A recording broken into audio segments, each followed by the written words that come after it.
सबको हाय और सबको नमस्ते। टेक पैराडॉक्स के पहले टेक रिव्यू में आपका स्वागत है। तो आपको बनाना है अपना गेमिंग पीसी और आपके पास 10 से 14 हज़ार है प्रोसेसर के लिए। तो आप कंफ्यूज भी होंगे कि कौन से प्रोसेसर खरीदे जो मेरे को गेमिंग करा दे अच्छी खासी। तो ये वीडियो में मैं आपको एक्सप्लेन करूँगा ऐसे दो प्रोसेसर्स जो आपको 10 से 14 हज़ार के बजट में कमाल की गेमिंग करा देंगे।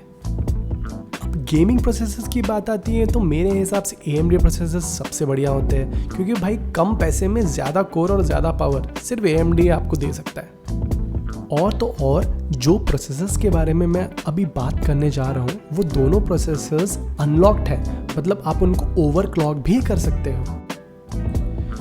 तो चलिए बात करते हैं Ryzen 3 3100 और Ryzen 3 3300X के बारे में। जो 3100 है उसका बेस क्लॉक जाता है 3.6 और वो अप टू जाएगा 3.9 तक। जो 3300X है उसका बेस क्लॉक है 3.8 और वो जा सकता है 4.3 तक। दोनों में ही 4 कोर और 8 थ्रेड्स है, बट इनके प्राइजेस जो है वो काफ़ी अलग है। जो 3100 है वो आपको मिल जाएगा 9 से 10 हज़ार के बीच में, और जो 3300X है वो आपको मिल जाएगा 13 से 14 हज़ार के बीच में। अभी इन दोनों प्रोसेसर्स में 4 कोर हैं एंड 8 थ्रेड है, फिर भी इनके बेस क्लॉक थोड़े अलग है और प्राइसेस तो भाई बहुत ही ज़्यादा अलग है। तो ये अंतर जो है ये दो प्रोसेसर्स में ये क्या है और इससे क्या फ़र्क पड़ता है ये मैं आपको आगे एक्सप्लेन करता हूँ। तो चलिए बात करते हैं Ryzen 3 3100 और Ryzen 3 3300X के बीच के फ़र्क के बारे में। जो ये इमेज में आपको दिख रही है कि लेफ्ट साइड में 3100 है और राइट साइड में 3300X। अब आप सोच रहे होंगे यार बहुत सारे डब्बे हैं, कुछ लाल है, कुछ पीले है, कुछ के अंदर कुछ है, कुछ में से कुछ पीला निकल रहा है, कुछ नीले हैं। बट अब इतना टेंशन लेने की कोई ज़रूरत नहीं है, मैं आपको सीधे साफ लैंग्वेज में आपको एक्सप्लेन करूँगा कि क्या फ़र्क है और इससे क्या परफॉर्मेंस में इंक्रीज़ आता है। ठीक है, अभी 3100 में अगर आप देखोगे तो जो 4 कोर है ये 4 कोर कहाँ पर है, एक CCD नाम का ब्लॉक है, वो ब्लॉक के अंदर CCX नाम के 2 ब्लॉक्स हैं। इन दोनों CCX ब्लॉक्स में चारों कोर बटे हुए हैं। 2 कोर रहते हैं ऊपर और 2 कोर रहते हैं नीचे। 3300X में ऐसा बिल्कुल भी नहीं है। 3300X में जो नीचे का CCX है वहीं पे चारों कोर एक साथ रहते हैं।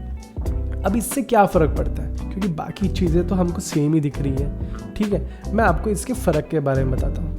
जब CPU अपना कुछ काम करता है तो उसके अंदर के जितने भी कोर्स रहते हैं, अभी यहाँ के केस में अपन बात करेंगे कि 4 कोर रहते हैं, तो जो 4 कोर जब काम करते हैं तो ये चारों कोर एक दूसरे से बात करते हैं। ठीक है, इनके बात करने से ही इनके काम जल्दी ख़त्म होते हैं। ठीक है, अभी ये 4 कोर जब बात करेंगे तो इनके काम खत्म होंगे, बात तो सही है। बट अगर आप देखोगे 3100 में तो CCX 2 है और एक CCX में 2 कोर्स हैं। तो जो ऊपर के 2 कोर हैं अगर उनको नीचे के 2 कोर से बात करनी है तो बीच में थोड़ा सा अंतर आता है, थोड़ा सा गैप आता है और थोड़ा बात करने में थोड़ा टाइम लगता है। बट अगर आप 3300X में देखोगे तो भाई चारों कोर एक साथ बैठे हैं, चारों कोर एक फ्लोर में, उनको पार्टी करनी है, फ्रेंडशिप इतनी अच्छी हो गई है उनकी कि भाई साथ में रहते हैं। बट इससे ये फ़र्क पड़ता है कि जो चारों कोर जो एक साथ रहते हैं उनके बीच की कम्युनिकेशन का टाइम काफ़ी कम होता है कंपेयर टू जो 2 कोर ऊपर और 2 कोर नीचे है। तो ये छोटी सी एक बात है जिससे 3300X 3100 से काफ़ी ज़्यादा अच्छा है। 3300X में कोर कम्युनिकेशन लेटेंसी कम है कंपेयर टू 3100। तो ये एक चीज़ के वजह से 3300X का बेस क्लॉक 3100 से ज़्यादा है। अभी ये तो हो गई अंदर की बात। चलिए देखते हैं कि गेमिंग में कितना फ़र्क है। अब चलिए देखते हैं कि Dawn of War 3 में दोनों प्रोसेसर्स में क्या फ़र्क है। अब आप देख सकते हैं कि 3100 जो है वो हमको Dawn of 3 में अराउंड 90 प्लस एवरेज FPS दे सकता है। बट अगर आप देखोगे 3300X को तो 3300X 110 प्लस देता है। इन दोनों में आप कह सकते हो कि 20 FPS का फ़र्क है। अगर आपको लगता है कि 20 FPS बहुत ज़्यादा है तो भाई 3300X लो। अगर आपको लगता है नहीं भाई मैं कम वाले से ठीक हूँ तो 3100 खरीदो।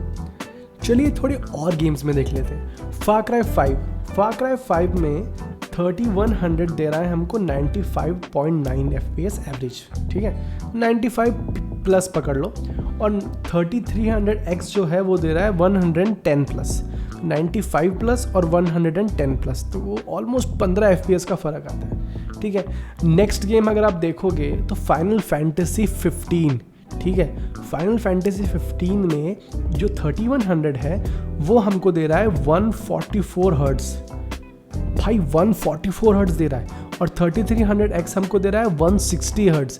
भाई तुम्हारा मॉनिटर कितने हर्ट्ज़ का है वो भी देख लेना, क्योंकि इतने हाई FPS में खेलोगे और मॉनिटर लेके बैठ गए 60 हर्ट्ज़ का, कुछ काम का नहीं। ठीक है, थोड़ा कम से कम 75 हर्ट्ज़ या 144 हर्ट्ज़ तो होना ही चाहिए अपने पास।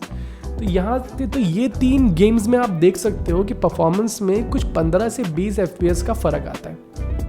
अब ये टोटली आपके ऊपर है कि आपको 15 से 20 FPS का जो फ़र्क है वो ज़्यादा लग रहा है या कम, क्योंकि जो बजट है वो भी थोड़ा ध्यान देना पड़ता है।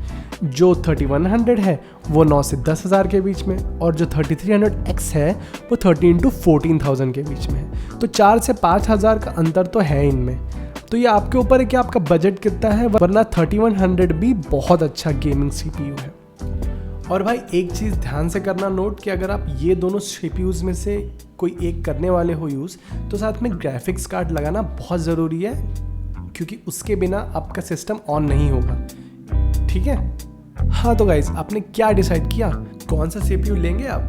जो भी डिसाइड किया होगा प्लीज़ कमेंट्स में लिख के बताना। आपको जो भी कुछ कहना है वीडियो के बारे में, अच्छा हो बुरा हो, सब कमेंट्स में लिख दो भाई, मैं हूँ यहाँ पे, मैं करूँगा रिप्लाई, मेरे को और कोई काम नहीं है। ठीक है, चलो बाय।